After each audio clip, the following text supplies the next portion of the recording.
Anytime I tell you something on this platform, always give it time for you to understand where my concept is coming from. About 4 days ago, I made a video, and in that video I said that France is going to colonize Nigeria again, and France is going to set up a military base in Nigeria. A lot of people see it as a propaganda. Now, let's look at this. Nigeria, under Bola Tinubu, has signed a pathway for France to start mining mineral resources like gold, iron ore, tin in northern part of the country. Now, this is a serious issue because a lot of people will see mining, but there is no country in Sub-Saharan Africa or West Africa where France has come to start mining without setting up a military base to protect those people that are mining. So directly, France is not just looking at they are coming to start mining Nigerian mineral resources, but they are looking at setting up a military base.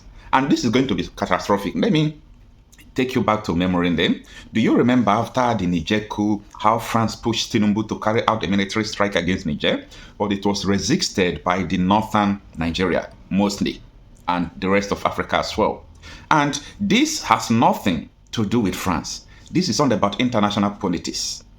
If Russia is having a military base in Niger and France is having a military base in Nigeria, it is going to be a battlefield in the future. Look at the whole countries in Sub-Saharan Africa. They have exited France, America. They don't want all these neo-colonies. They don't want the Western powers to be in their country. But Nigeria is embracing them. Now, we are going to look at it in two angles. But before that, let's listen to Professor Usman, how he decoded this issue on Arise News yesterday. Take a listen. This Nigeria-France relationship is not a new relationship, and it's a significant one. France is our biggest trade partner in Europe, and we're their biggest in sub-Saharan Africa. It's a $5 billion relationship. But France is courting a new bride now that the Francophone countries like Senegal, Chad, Niger and Mali are abandoning, their former colonial masters and looking for newer relationships. However, Nigeria is using this as an opportunity to deepen our ties with France. What positives do you see from this relationship, particularly when it comes to security and our economy? And also, there was said yesterday that Nigeria signed an MOU with France in the mining space. Do you believe that this is going to have positive outcomes for the country? No. To be honest, I'm terribly nervous, and every Nigerian should be. Okay, let's look at our relationship with France, past, present, and the future. So when France has been in all these Francophone African countries, West Africa, for 66 years, and they've been kicked out. They've been kicked out of recently Chad, Senegal, Mali, Niger, Burkina Faso, five of your neighbors kicked a colonial master, and all of a sudden you are hugging that person. There is something you guys know that we don't know. But let's look at the history of France in Africa or anywhere else in the world. It's not been good. Look at all these countries. You need to ask yourself, where was France kicked out of those places? They were literally sucking their resources. And there is no development in any of these countries. Any. You go to Chad, you go to Mali, you go to Burkina Faso, you go to Niger, there is nothing to see, but they've been sucking their uranium and gold. All of a sudden, President Bola Ahmed Tinubu is in this love fest with Macron and France. We're asking ourselves why. What do we have in common with France? Literally nothing. You look at our history with France. France has been one of the major countries that was opposed to a united Nigeria. France opposed the creation of ECOWAS. France opposed the creation and sabotaged the creation of a single ECOWAS currency, the ECO. And France literally sabotaged ECOWAS by this young military hunters leaving ECOWAS. Mali, Niger, and Burkina Faso. ECOWAS is now just a shell. Wherever France is not good.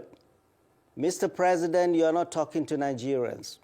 You remember after the coup in Niger? Nigeria, the president had just started, he had not even assembled his team. Or he said, we're going to attack France, we're going to attack Niger, and I'm sure prodded by France. We in the North resisted vehemently.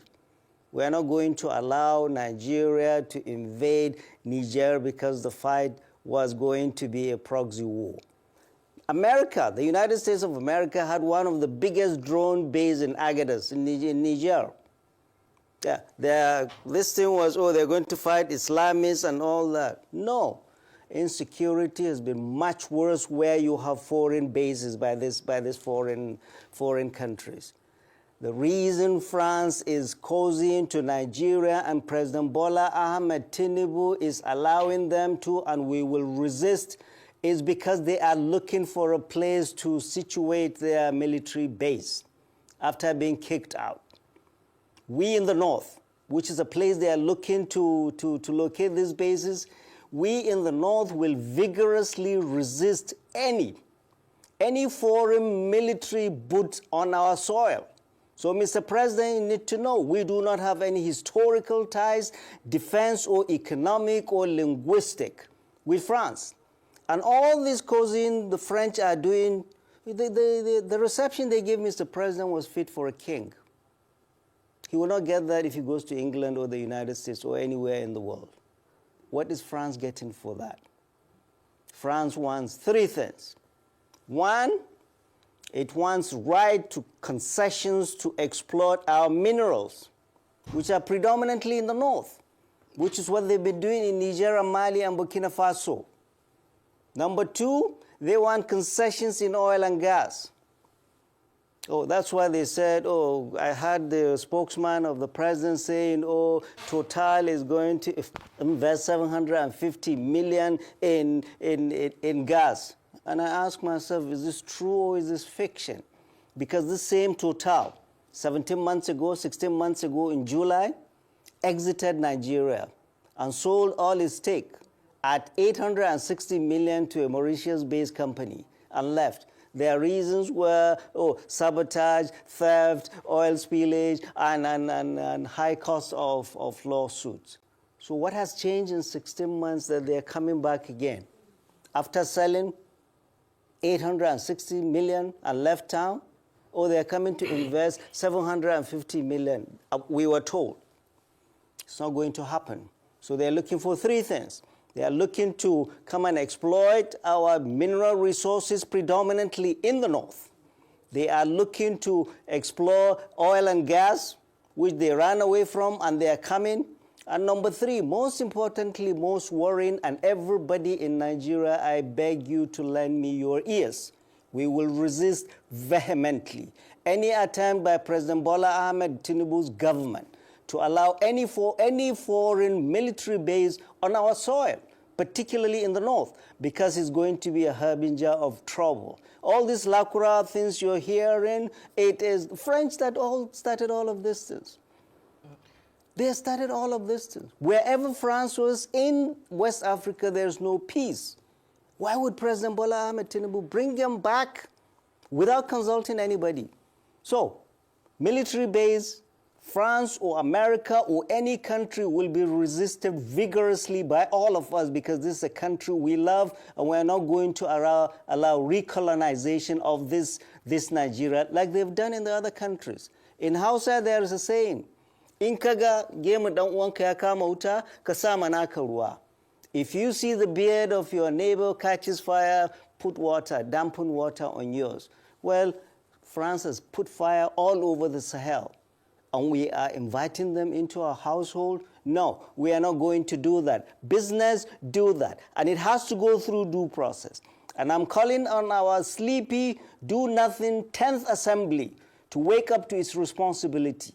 They are the ones we elected. They are the ones who should checkmate President Bola Ahmed Tinubu in all the opaque things he's been doing. He disappears into France for working holiday, and nobody knows what he's going to do there. Like he's being called for consultation. This is a democracy, not a military rule. And we need to know what our government and our president is taking us into. But foreign military base is a no-no. And exploiting our mineral resources behind our back is not going to happen. It's going to be transparent, there's going to be open bid, and all of us stakeholders must be involved in this. Thank you very much. Okay, so Professor Usman, thank you so much for your submissions this morning. But let's even lean further into the geopolitical implications of this relationship, considering the current rivalry between Western powers and China for influence in the global South. How does Nigeria's embrace of France fit into this dynamic? Could this partnership position Nigeria as a critical player in balancing global power, or is there a risk in alienating other potential allies such as China or Russia? Right. This what Nigeria is just going to be used as a pawn, and it's essentially sticking out our neck and giving it to them. And the fight is not between the West and China. No, the fight is between the West and Russia. Look at what just happened in Syria. Look at just what happens in Syria. The rebels took over Aleppo. Look at what's happening in Ukraine. Look at what's happening in Israel. It's going to be a proxy war between between NATO and Russia. Because all these French West African countries, they are inviting Russia after kicking America, after kicking China. So it's going to be a proxy war, and we are not going to be part of it. We are going to resist it, especially all of us in the North that are going to bear the full brunt of any recklessness of bringing any foreign food on our soil. We're not going to accept it. So China is it's not about China. It's about United States, NATO, and Russia.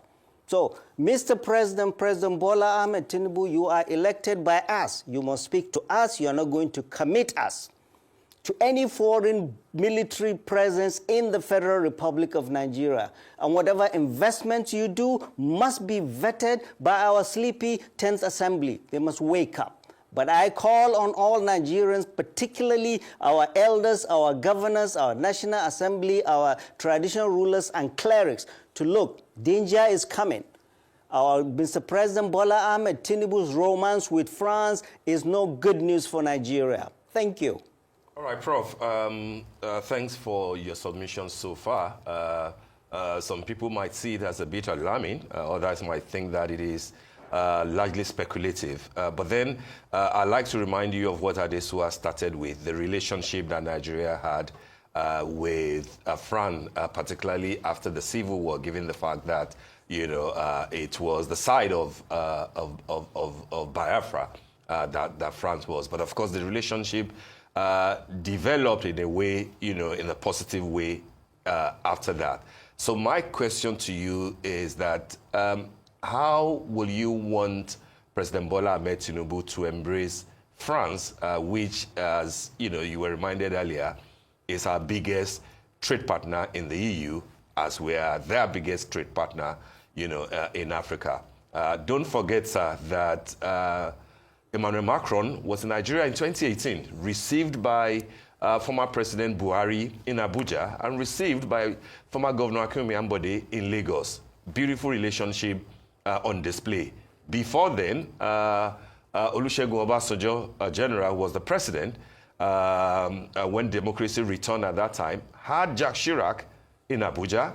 He went to France too, the same way that Bola Tinubu has gone to France, was also very warmly received, and business relationship developed. Why do you think that it will be a different case with Asiwaju Bola Ahmed Tinubu as the president, given the fact that not just trade, but core component of the relationship that is being built is the security angle? You made reference to LACRA and the dangers that they portend. If there will be ways in which we can work with France to stem that tide, wouldn't you encourage it? Right, and that's the scary part, Steve. If France could help any country with security, why didn't he help Mali? Why didn't he help Niger?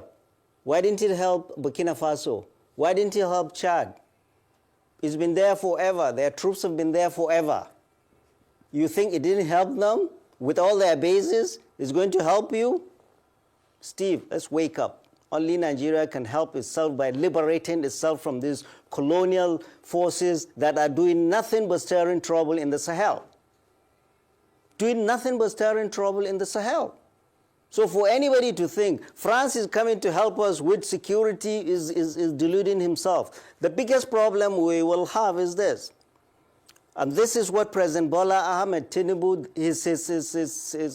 his misfiring of how to handle the situation after the coup in Niger is the one increasing more insecurity coming to Nigeria.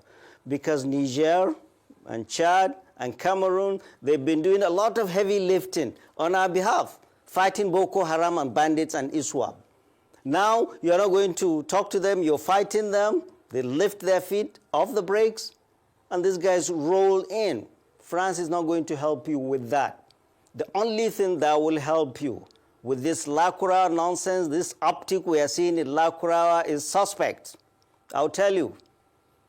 I had the other day the spokesperson of the defense headquarters in Nigeria saying, in his press briefing, say Lakurawas, they are new, they are related to the coup in Niger. Hello, Mr. Spokesperson, you should know better.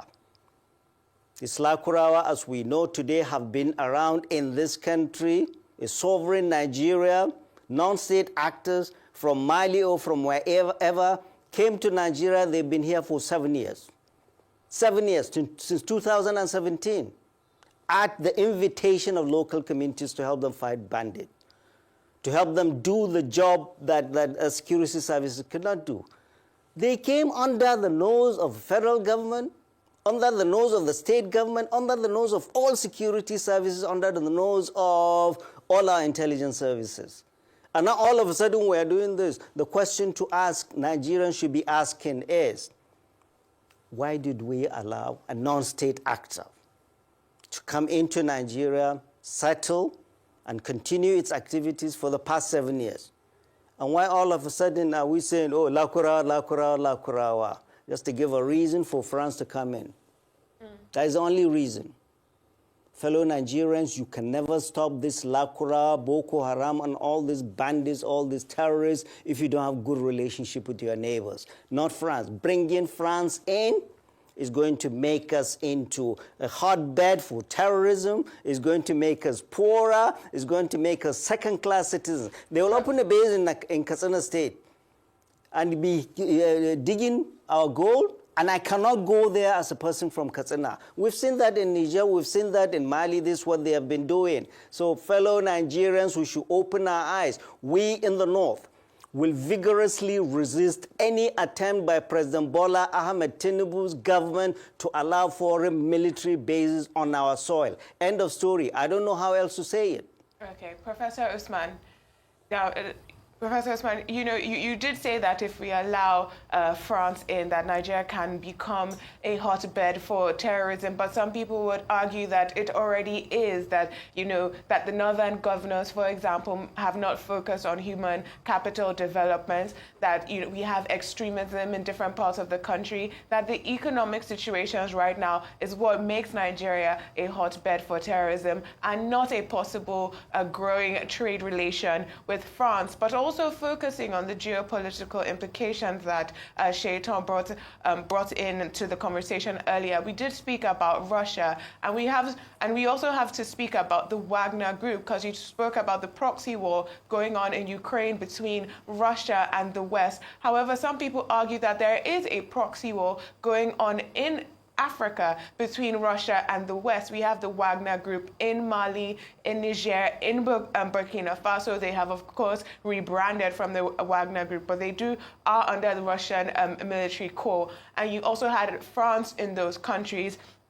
As of February of this year, we also had Russia being in control of Mali's Intaka gold mine. So we do have Russian interests in Western Africa in our minds. And so is it not already a situation that our neighbors are dealing with their own proxy wars and extraction of their resources by either Russia or the West? And rather than be in that type of situation, our president is trying to position us as a trade partner and not a partner to be extracted from. Trade partner, how much is he getting from France? 750 million, they say, investment by Total. For goodness sake, that's paltry sum for a country like Nigeria. The other day they went to Qatar. How much did they say they got? 600 million, and Qatar denied that. The other day, Saudi Arabia, they said 800 million. All of these investments, less than $1 billion for a country like Nigeria. This is paltry. Why is Nigeria not attracting the big investment that it is worthy of? A Nigeria that has a very large population, a Nigeria that is very rich, a Nigeria that has a very educated population. Why are we not attracting big investment? So to tell me you went to France and got 750 million, that's an insult. Or Saudi Arabia, 800 million, or Qatar, 600 million. The president himself, President Bola Ahmed Tinubu, demarketed Nigeria twice in Doha. Remember when they went, he said there is corruption. And he warned the Qatari delegates, if anybody asks you for a bribe, come and tell me. Hello, Mr. President.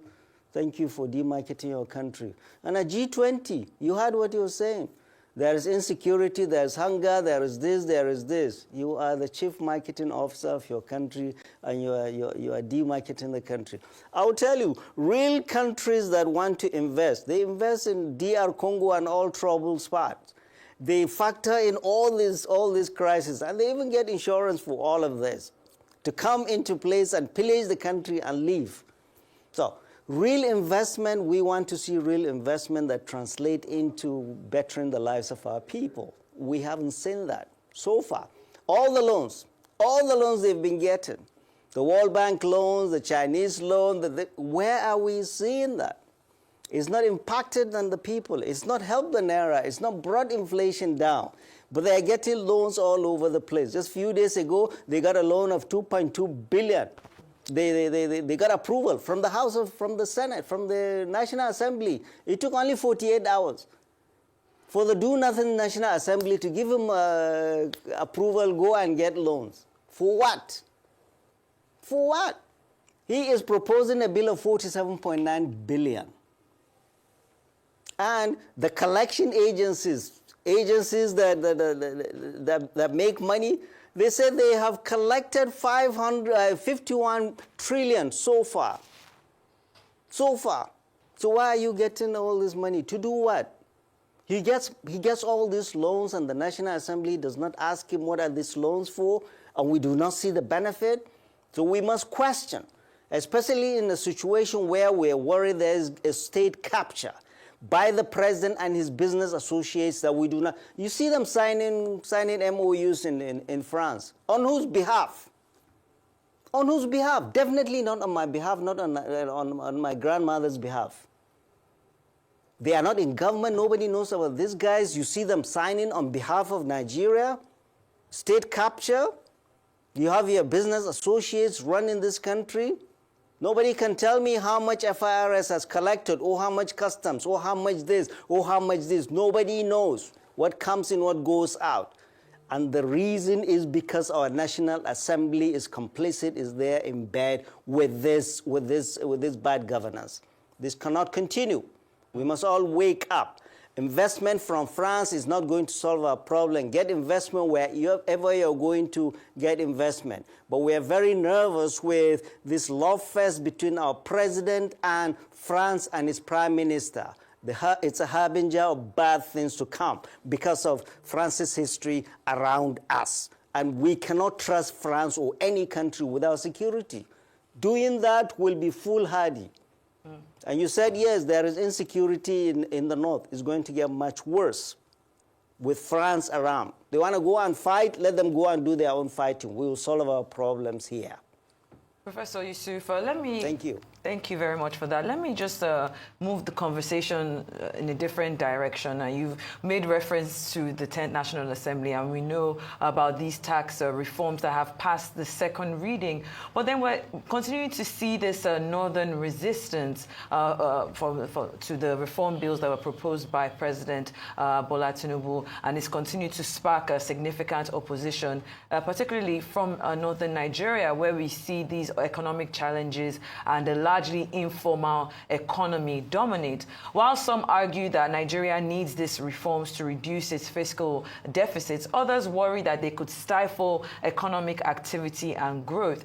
Do you have any concerns about this resistance? And how can the government balance this urgent need for revenue generation, which is a problem that we have, with fostering an environment that supports a business expansion and job creation on the back of these tax reforms?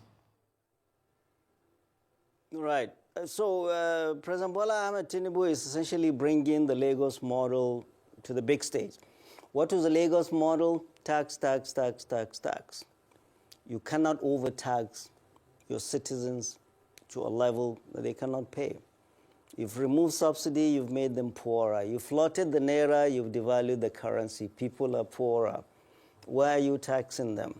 What you need to do is to broaden the tax base instead of overtaxing citizens, number one. Number two, people will say, oh, those that are against this tax bill, they haven't even read the tax bill. Hello. It is not the responsibility of citizens to go and read. It is the responsibility of the executive, the government, that is going to bring any policy to people to come and sensitize and explain to them and get their approval. You cannot just pay hired consultants. They go into their room, bring out an encyclopedia of this is how we want to do the tax, and throw it to the National Assembly and rush it. I tell you, 99% of the members of the Senate, of all the National Assembly members, have not read the bill. Nobody has time to read this bill. So essentially, all this brouhaha you're seeing, I took time to read it because I talk all over the place. Some of it is good, but hello. The biggest problem is that there is loss of trust. Nigerians don't trust this government.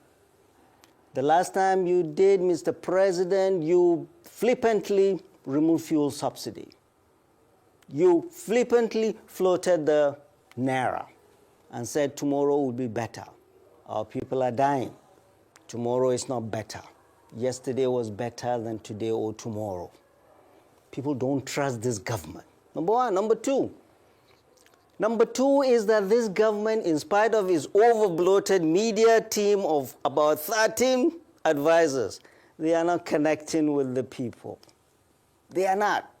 They think they will stay in Abuja and talk all the big grammar in $1,000 suits and think people will listen to them. They are not connecting with the people. And you could see that in the NSA's speech the other day, 13th of November, his Tinubu Gain speech. You could clearly see his frustration that the government is not connecting with the people. That was why he was saying, critics, we will shut you up. We want to be shut up with facts, with benefits for our people, not propaganda. So the government is not connecting with the people. The government has not explained this to the people. Members of the National Assembly do not even understand the bill themselves. And look at the clumsy way it was presented at the Senate the other day. Look at the clumsy way it was presented. Ekpa thinks he's going to be clever by half, recused himself, and put his deputy Senate president, who is from the north, fight your people. Professor Yusuf, unfortunately, we've run out of time. You know, anytime we have you on here, the time goes by very quickly. But we'll have to nip this in the bud for today and hopefully have you on in the near future. We appreciate your time and analysis, as always, on The Morning Show.